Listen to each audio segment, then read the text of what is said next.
Chers frères et sœurs dans le Seigneur, je vous salue très, très chaleureusement dans le précieux nom de notre Seigneur. C'est un si grand privilège que nous puissions vivre maintenant, que nous puissions croire maintenant aux promesses pour notre temps, que nous puissions prendre part maintenant à ce que Dieu fait actuellement. Hier, j'ai encore écouté une prédication de 1964 de frère Branham et il dit à la fin, vous savez quelle expérience puissante s'est produite le 11 juin 1933 lorsque le puissant nuage de lumière surnaturelle est descendu et qu'il a été dit d'une voix puissante, comme Jean-Baptiste a précédé la première venue du Christ. Ainsi, le message qui t'a été confié précédera la seconde venue du Christ. Et nous le voyons exactement s'accomplir. Moïse avait un mandat, celui de faire sortir le peuple. Josué avait le mandat suivant, l'introduction dans le pays de la promesse. Et nous voyons à notre époque que Dieu avait toujours quelqu'un qui pouvait utiliser pour que sa parole puisse être entendue, crue et mise en pratique. Nous sommes tellement reconnaissants de pouvoir vraiment croire comme le disent les Écritures. Nous allons maintenant lire quelques passages bibliques et je vous en prie, adoptez l'attitude que le Seigneur, pas frère Frank, pas un frère Branham, mais que le Seigneur nous parle directement à travers sa parole. Je t'en prie. Nous lisons 1 Corinthiens, chapitre 1, versets 7 et 8. 1 Corinthiens, chapitre 1, versets 7 et 8. De sorte qu'il ne vous manque aucun don de la grâce dans l'attente où vous êtes de la manifestation de notre Seigneur Jésus-Christ. Il vous affermira aussi jusqu'à la fin,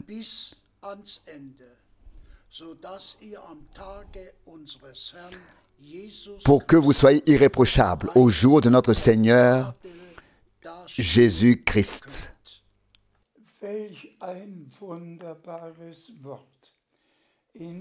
Quelle parole merveilleuse! Dans la restauration totale, rien ne manquera. Nous vivrons notre préparation maintenant et nous paraîtrons vraiment sans reproche devant le Seigneur lorsqu'il reviendra pour ramener les siens à la maison. C'est ce que nous avons lu et c'est ce qui se passera. Loué et exalté soit notre Seigneur. Je t'en prie.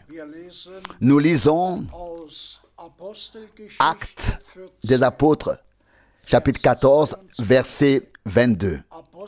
Actes des apôtres, chapitre 14, verset 22. Il fortifiait partout les cœurs des disciples, les exhortait à persévérer fermement dans la foi et leur faisait remarquer que nous devons entrer dans le royaume de Dieu par beaucoup de souffrances. Oui, cela aussi est une parole sérieuse. Partout, ils ont fortifié leurs frères et sœurs. Et nous aussi, nous faisons la même chose. Nous voulons que tous soient fortifiés dans la foi, même s'ils doivent passer par les pires épreuves. Nous verrons ce que Paul a enduré, ce que tous les prophètes ont enduré, ce que les vrais enfants de Dieu ont vécu comme difficulté dans les familles, dans les mariages, dans la maladie, en vieillissant ou même chez les jeunes. Comme jamais auparavant, il en va de même à notre époque. Mais nous nous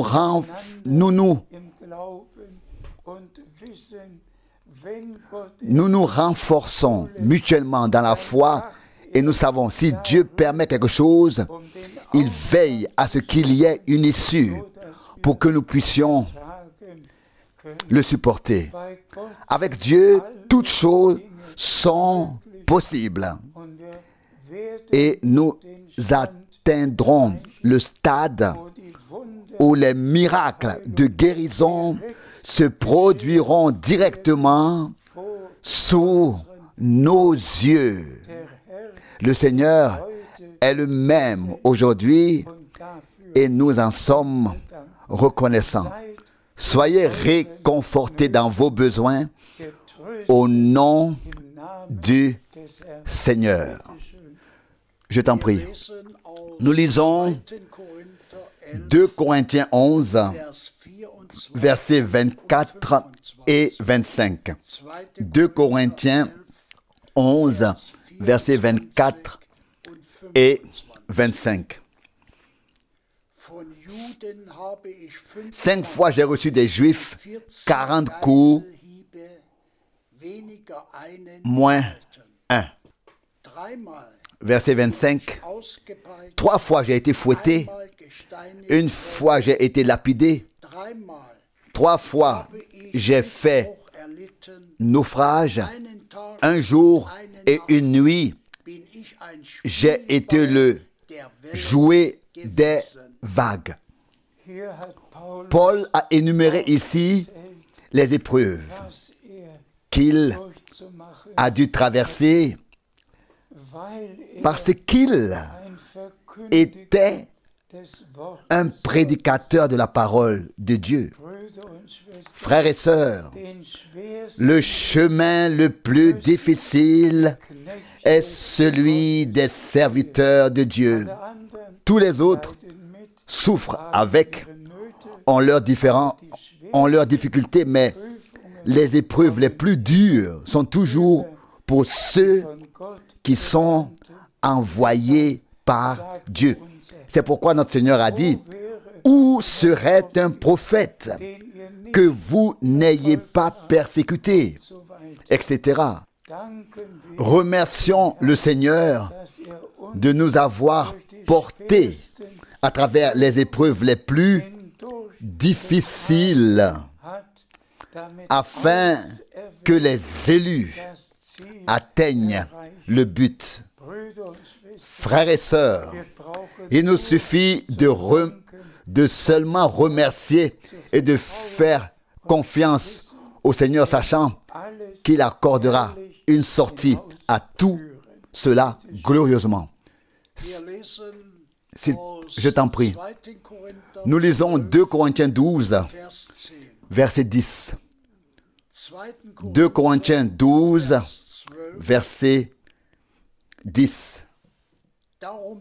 C'est pourquoi je suis joyeux dans les faiblesses, dans les mauvais traitements, dans les situations de détresse, dans les persécutions et les afflictions que je subis à cause de Christ. Car c'est précisément quand je suis faible que je suis fort. Que le Seigneur soit remercié. Il est passé par toutes ces épreuves, par toutes ces persécutions, mais frères et sœurs, si nous pensons à notre Seigneur et Sauveur bien-aimé,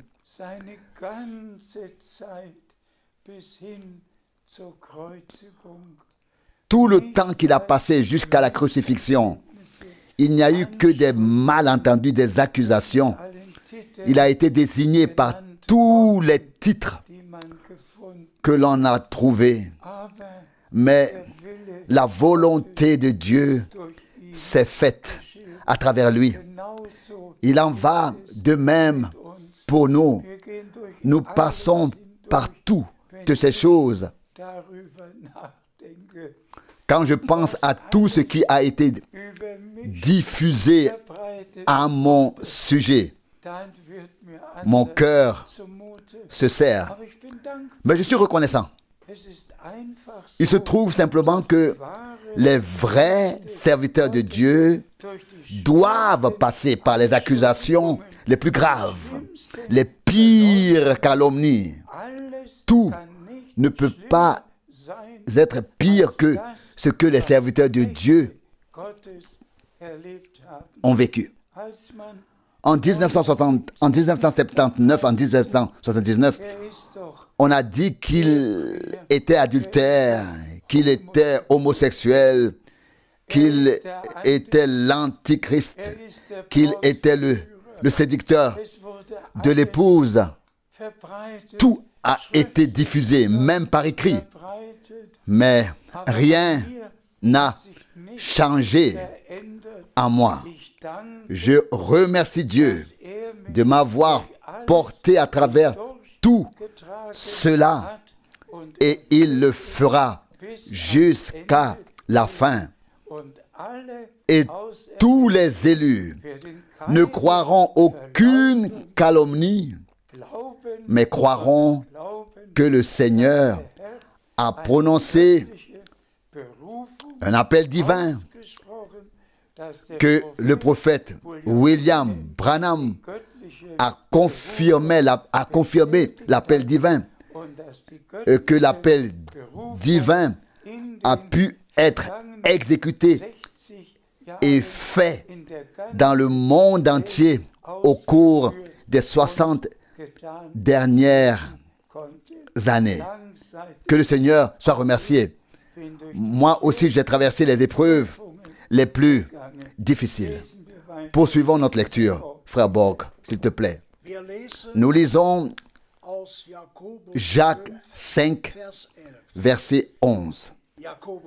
Jacques 5, verset 11. Voici, nous disons bienheureux ceux qui ont souffert patiemment. Vous avez entendu parler de la patience de Job et vous avez vu la fin que le Seigneur lui accorda. Car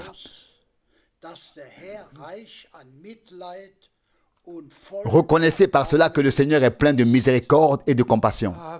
Amen. Nous pouvons vraiment lire les 42 chapitres de l'homme de Dieu Job. Et dès le début, destruction, destruction, destruction. Et ensuite, tous les fils et les filles ont fait une fête spéciale. Et voilà qu'une tempête arrive, elle saisit le bâtiment aux quatre coins et fait tout tomber sur la fête. Et tout le monde est mort d'un coup. Réfléchissez une fois. Toute la famille, combien était-il? 3 fils, 7 filles ou 7 filles, 3 fils. Dans tous les cas, tous n'étaient plus d'un coup. Et que s'était-il passé? Job s'assit sur le tas de cendres à la fin, et même sa femme, pleine de désespoir, vint le trouver et lui dit: renonce à Dieu et meurs. Oui, les épreuves peuvent être aussi terribles pour les croyants. Et Job aussi était un homme de Dieu puissant et avait donc les épreuves les plus difficiles. Et puis la fin était bénie. Il a eu le double de ce qu'il avait avant. Dieu a donné une restauration totale. Et c'est pourquoi Job nous a été donné en exemple. Nous le lisons maintenant, je t'en prie. Nous lisons Éphésiens 6, verset 10. Éphésiens 6, verset 10 à Éphésiens 6, verset 10 à 12. Je lis le verset 10. Au reste, fortifiez-vous dans le Seigneur et par sa force toute puissante. Cela s'adresse à nous tous. À nous tous. Enfin, fortifiez-vous dans le Seigneur, dans la puissance intérieure de Dieu, afin que nous devenions des vainqueurs, des gagnants, que nous ne périssions pas dans nos épreuves, mais que nous ayons toujours un courage renouvelé jusqu'à ce que la victoire de Dieu se manifeste. Oui, nous ne pouvons que remercier le Seigneur et louer son nom. S'il te plaît. Je lis dans Éphésiens 6, verset 11 maintenant. Revêtez-vous de toutes les armes de Dieu afin de pouvoir tenir ferme contre les ruses du diable. Que Dieu me donne cela, que Dieu, le Seigneur, nous donne cela à tous. De revêtir l'armure complète de Dieu. Et l'épée de l'esprit nécessaire au combat, c'est la parole de Dieu. Et ici, je voudrais et je peux certainement ajouter quelque chose. Frère Branham a été ramené à la maison le 24 décembre 1965. Je l'ai vu monter sur la nuée surnaturelle. Mais ensuite est venu le 31 décembre. Dans les 3 dernières heures du 31 décembre 1965, la parole m'a été adressée. Mon serviteur, j'ai mis mon épée dans ta main. Auparavant, elle avait été mise dans la main de frère Branham, alors qu'il était là-bas dans les montagnes, cherchant Dieu dans la prière. Maintenant, avant que je ne commence mon ministère, l'épée de l'Esprit a été mise entre mes mains. Et je vous le dis, vous pouvez ouvrir où vous voulez. Partout, le tranchant de la parole se fait entendre. Et nous remercions Dieu le Seigneur de ce que sa parole ne revient jamais à vide, mais qu'elle accomplit vraiment ce pourquoi elle a été envoyée. Et puis je peux peut-être encore mentionner brièvement l'exemple suivant. Le 19 janvier 1966, il s'est passé quelque chose d'extraordinaire.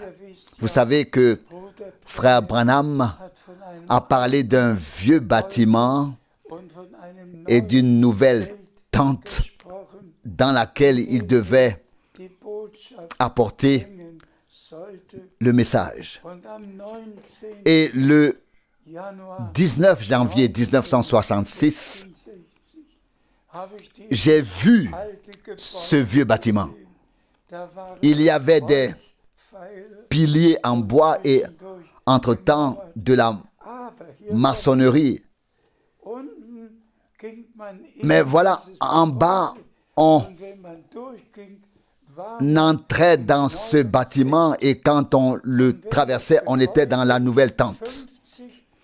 Et si le bâtiment faisait 50 mètres de large, alors la tente faisait 50 mètres de large. Mais le Seigneur m'avait guidé de telle sorte que je suis entré dans le vieux bâtiment. J'ai monté l'escalier en bois. J'ai franchi toutes les marches de la galerie jusqu'au premier rang. Je me suis assis et j'ai regardé et j'ai vu un chapiteau. Pas seulement une tente comme on le voit ici, mais un chapiteau. Donc quelque chose de si merveilleux. Et j'étais tellement étonné. Mais il était vide la première fois que je l'ai vu.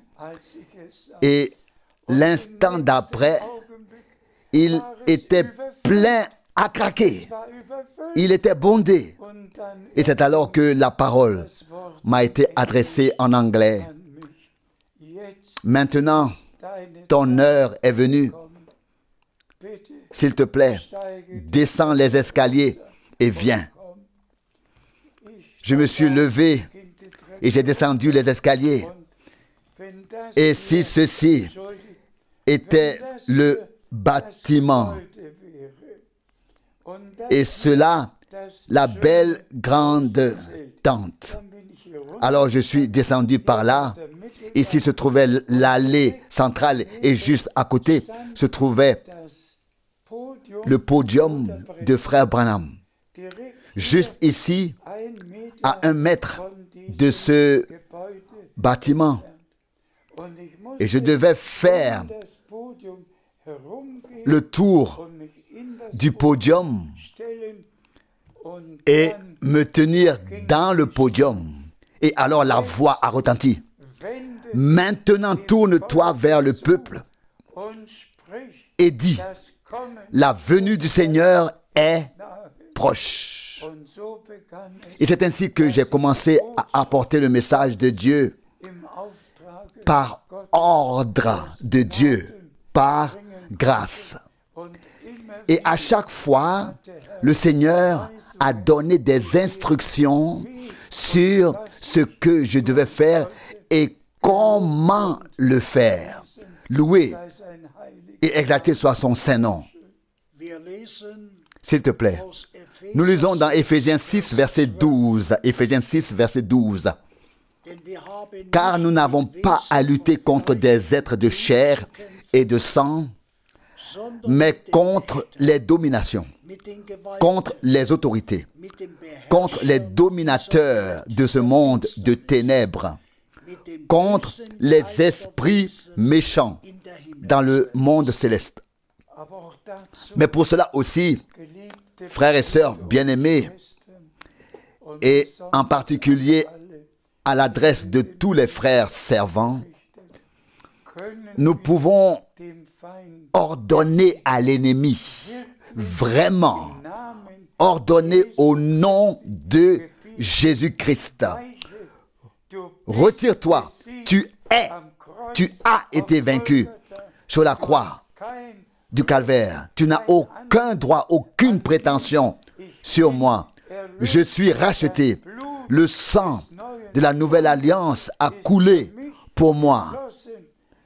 Je suis une propriété de Jésus-Christ. Retire-toi, Satan, retire-toi au nom saint de Jésus. Je te l'ordonne en vertu de l'autorité, de la procuration, de la parole du Dieu vivant. Nous devons simplement avoir le courage, frères et sœurs, vraiment dans la foi. Dans la foi. C'est d'ailleurs pour cela que vient la prédication. La foi vient de la prédication.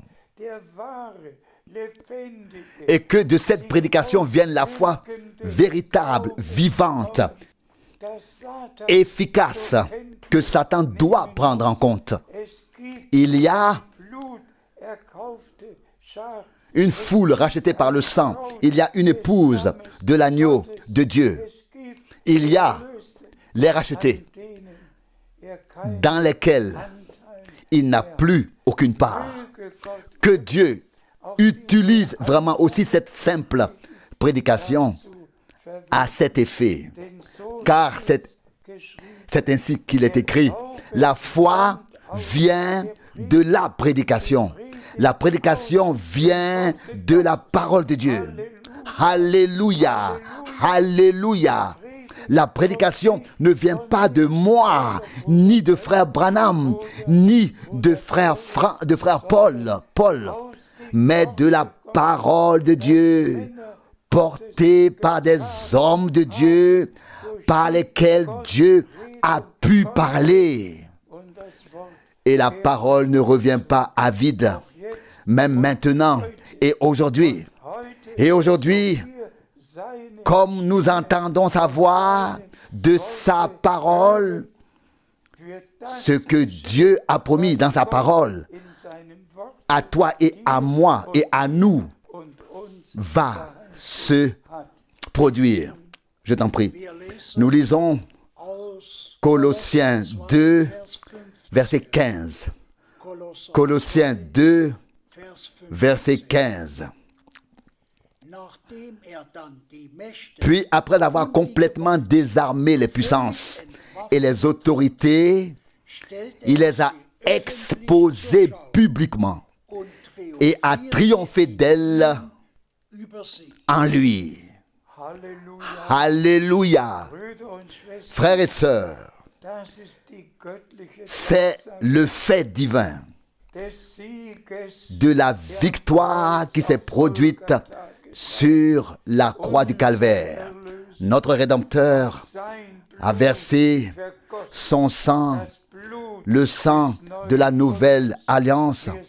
Nous avons été rachetés, nous sommes une propriété du Seigneur. Satan n'a plus aucun droit sur nous.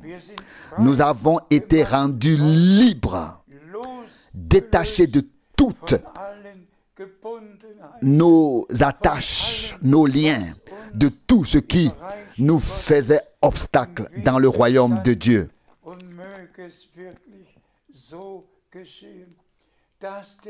Et puisse-t-il vraiment en être ainsi que la victoire de Dieu se manifeste aussi dans notre vie personnelle, chez tous les jeunes, chez nous tous, que nous n'appartenons pas à ce monde, mais que nous sommes une propriété du Seigneur, et que sa victoire est notre victoire, et que son triomphe est notre triomphe, car ils ont vaincu par le sang de l'agneau et par la parole de leur témoignage. Il faut que la sainte parole de Dieu devienne le témoignage vivant de Dieu dans la foule des rachetés par le sang. Et que le Seigneur puisse achever son œuvre par nous. Alléluia. Je t'en prie. Nous lisons Jean 17, verset 6. Jean 17, verset 6. J'ai révélé ton nom aux hommes que tu m'as donnés du milieu du monde. Ils étaient à toi et tu me les as donnés et ils ont gardé ta parole. Alléluia. Nous avons ici encore un résumé de ce qui s'est réellement passé. J'ai révélé ton nom à ceux que tu m'as donnés du milieu du monde. Ils t'appartiennent. C'est à moi que tu les as donnés, a dit notre Seigneur. Et ils ont gardé ta parole. Alléluia. Ils ont gardé ta parole. Nous allons encore lire brièvement quelques versets et aller plus loin. Nous lisons Jean 17, verset 9. Jean 17, verset 9. C'est pour eux que je prie. Je ne prie pas pour le monde, mais pour ceux que tu m'as donnés parce qu'ils sont à toi. Alléluia. Très brièvement, ils sont ta propriété. Ils t'appartiennent. Loué et exalté. Tu appartiens au Seigneur. Loué soit le nom du Seigneur. S'il te plaît, continue à lire. Nous lisons Jean 17, versets 14 et 15. Jean 17, versets 14 et 15. Je leur ai donné ta parole. Et le monde les a haïs parce qu'ils n'appartiennent pas au monde. Comme moi, je n'appartiens pas au monde. Je ne te prie pas de les ôter du monde, mais de les préserver du mal. Loué soit le nom du Seigneur. Chers frères et sœurs, vous savez tous que Jean 17 est une prière de notre Seigneur. Pas un discours, pas une prédication, mais une prière que notre Sauveur a adressée au trône de la grâce. Frères et sœurs, notre Seigneur ne nous a pas seulement rachetés, il ne nous a pas seulement donné le pardon, il ne nous a pas seulement donné la guérison, il ne nous a pas seulement donné la vie éternelle, il a prié pour nous. Ils t'appartiennent. C'est ainsi qu'il s'adresse à son Père. Et son Père est devenu le nôtre.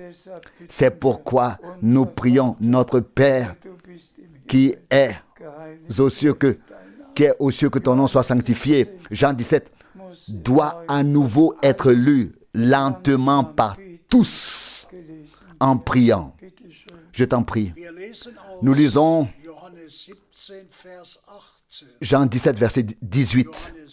Jean 17, verset 18. Comme tu m'as envoyé dans le monde, moi aussi je les ai envoyés dans le monde. Remercié soit le Seigneur. De même qu'il a été envoyé pour accomplir la rédemption, de même nous avons été envoyés dans le monde pour proclamer le message divin du salut accompli, afin que tous ceux qui sont destinés à être avec le Seigneur pour l'éternité viennent à la foi. Tout va ensemble, s'il te plaît. Nous lisons Jean 17, verset 20. Jean 17, verset 20. Ce n'est pas pour eux seulement que je prie, mais encore pour ceux qui croiront en moi par leur parole. Remerciez soit le Seigneur. Avez-vous tous bien écouté? Il n'a pas parlé seulement pour ceux qui étaient assis devant lui. Il ne prie pas, je ne prie pas seulement pour eux, mais pour tous ceux qui viendront à la foi par la proclamation du message divin du salut. Le Seigneur a déjà prié pour tous les rachetés qui deviendraient croyants dans les 2000 ans. Et il a également prié pour nous dès cette époque. Et nous en sommes reconnaissants. C'est une rédemption par grâce absolument parfaitement accomplie. Amen. Je t'en prie. Nous lisons Jean 17, verset 21. Jean 17, verset 21.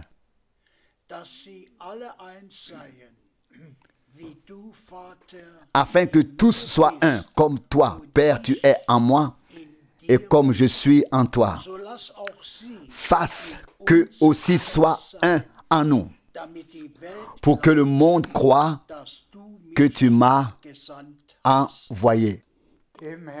Que le Seigneur en soit remercié, afin que tous soient un, pour qu'il n'y ait pas de division, pas d'opinion, que rien d'étranger n'y entre, mais que seule la parole de Dieu soit crue et pratiquée dans l'obéissance, afin qu'ils soient tous un.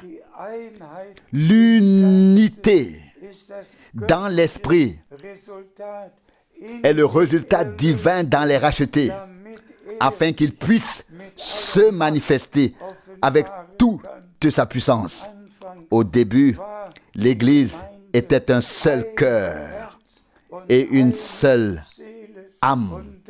Et c'est pourquoi Dieu a pu se manifester si puissamment que tous ceux qui ont leurs propres opinions se taisent, que tous ceux qui entendent maintenant la parole de Dieu n'entendent plus rien d'autre, n'écoutent plus rien d'autre, mais seulement la sainte parole de Dieu, afin que nous parvenions à une unité totale, à une union totale, et que nous vivions la puissante action de l'Esprit de Dieu. C'est la prière de notre Seigneur. Et sa prière a été exaucée. Ça, je le crois. Et je crois que l'Église sera restaurée et que tous auront la crainte de Dieu, la vraie foi, les fruits de l'Esprit, les dons de l'Esprit, que tout reviendra au début et qu'il n'y aura absolument aucune doctrine apportant des divisions, mais qu'on n'enseignera plus que ce qui est écrit. Et cela nous unit sous notre chef Jésus-Christ. Que son nom soit loué. Je t'en prie. Nous lisons Jean 17, verset 22.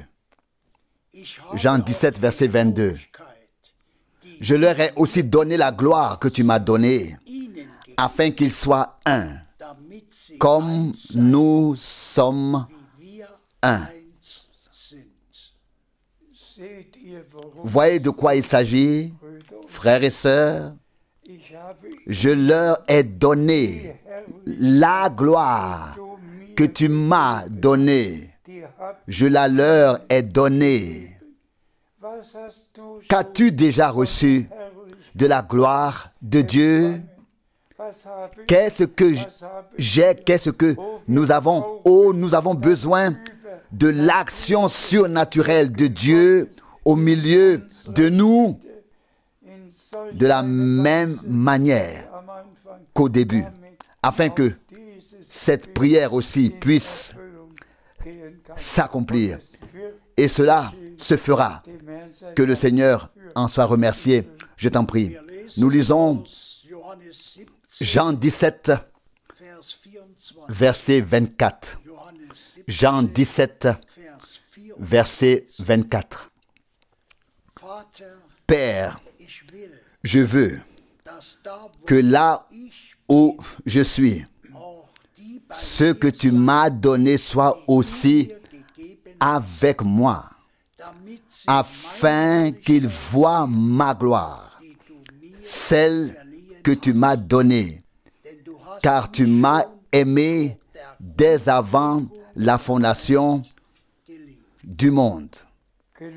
Loué et exalté soit le nom du Seigneur. Je le dis encore une fois, frères et sœurs bien-aimés, lisez encore et encore la prière de notre Seigneur et demandez-lui en même temps, Seigneur, accomplis-la dans ma vie. Fais que cela se passe comme tu l'as dit dans ta prière, du début à la fin, et comme tu l'as présenté à Dieu. Qu'il en soit ainsi pour nous tous. S'il te plaît, nous lisons Éphésiens 5, verset 20. Éphésiens 5, verset 20. Rendez continuellement grâce à Dieu le Père pour toutes choses, au nom de notre Seigneur Jésus-Christ. Cette parole aussi, frères et sœurs, bien-aimés, nous voulons la rapporter au début de cette méditation sur la parole. Rendez grâce à Dieu en toutes circonstances, dans toute épreuve, à travers tout ce que nous devons traverser, pendant toute maladie, pendant tout. Rendez grâce à Dieu en toutes circonstances, car c'est ainsi qu'il veut que nous ne doutions pas, que nous ne nous découragions pas, mais que nous rendions grâce. Parce que le Seigneur trouvera une issue à tout cela de manière glorieuse et manifestera sa victoire. S'il te plaît. Nous lisons le dernier passage biblique d'Hébreux 10, versets 36 et 37. Hébreux 10, versets 36 et 37. Car vous avez besoin de persévérance, afin qu'après avoir accompli la volonté de Dieu, vous obteniez ce qui vous est promis.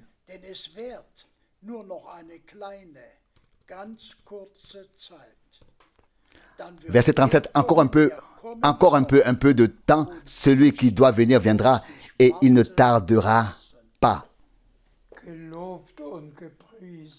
Loué soit notre Seigneur. J'aimerais lire ce passage biblique à la fin de chaque prédication et le recommandé dans le cœur de tous. Il ne reste que peu de temps avant que ne vienne celui qui doit venir et qui ne se fera pas attendre. Ne voyons-nous pas, frères et sœurs bien-aimés, tout ce qui se passe sur la terre? Les signes des temps ne sont-ils pas un langage clair?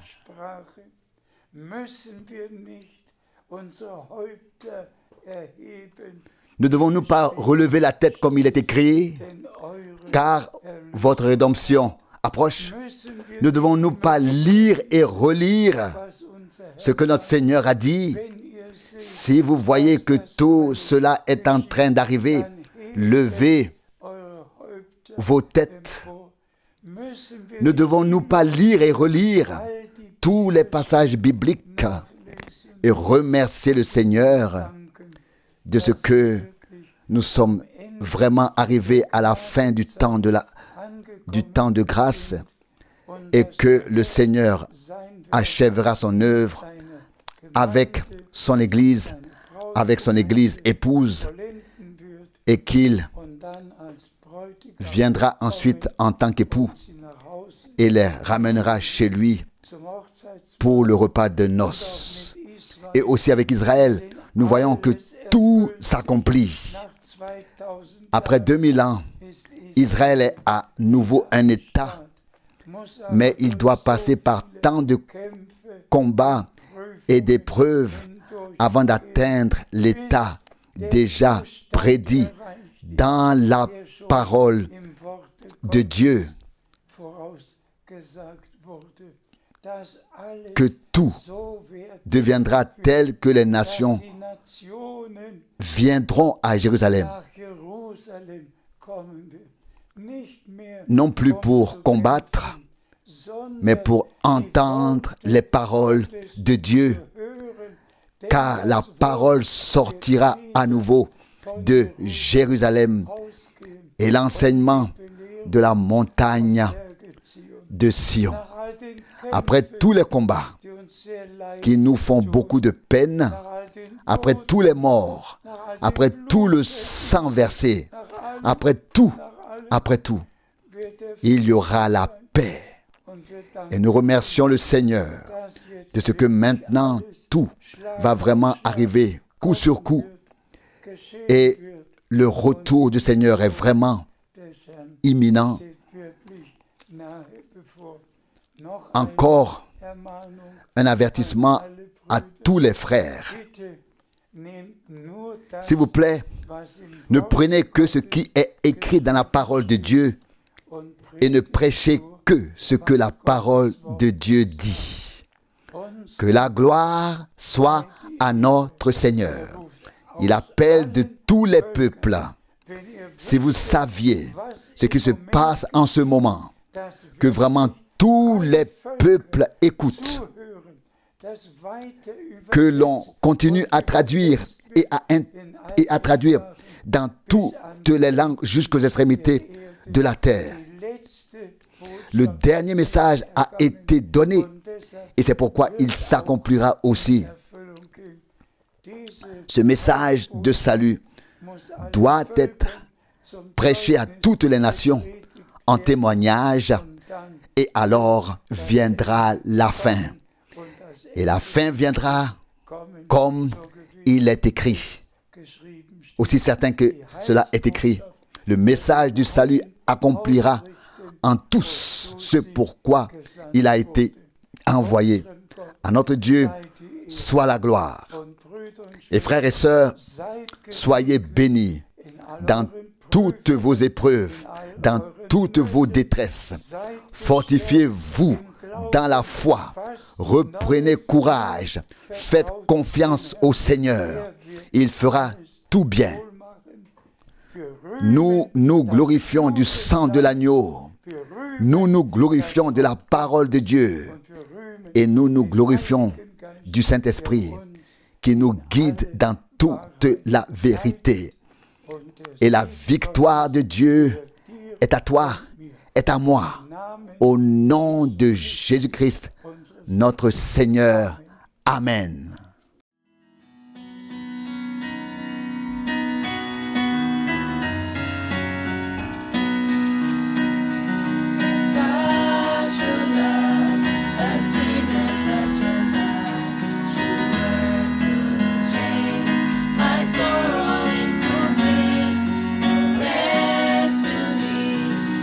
Back to